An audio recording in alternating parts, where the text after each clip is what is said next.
சாப்பிட்டுட்டேன். இப்ப மிச்சம் இருக்கிறது 2 பழம்தான். இந்தா. 2 பழம்தானா? இத சாப்பிட்டா உங்க பசி அடங்குமா? கவலைப்படாத, நான் இப்பவே போய் திரும்பவும் உணவு கொண்டு வந்துடுறேன். விடிஞ்சதுக்கு அப்புறம் போலாங்க. உழைக்கிறதுக்கு இரவு பகல்னு பார்க்கவே கூடாது. யார் வந்திருக்கிறது? கரடி அண்ணா. ஓ, நீயா? வா, அடிப்பட்ட இடத்துல வலி குறைஞ்சிடுச்சா? உங்களை பாக்குறதுக்காக எங்க சொந்தக்காரங்களோட வந்திருக்கேன். கரடியாரே, ரொம்ப நன்றி. இவர் எங்களோட இளவரசர்.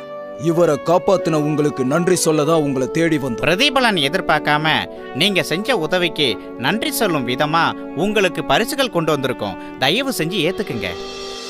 ரொம்ப சந்தோஷம். அயராது உழைப்பு இருக்கிறவனை தேடி செல்வம் தானே செல்லும்னு சொல்லுவாங்க. அதுக்கு முன் உதாரணமா உங்க ஊக்கத்துக்கும் உழைப்புக்கும் எல்லா பொருளும் உங்களை தேடி தானே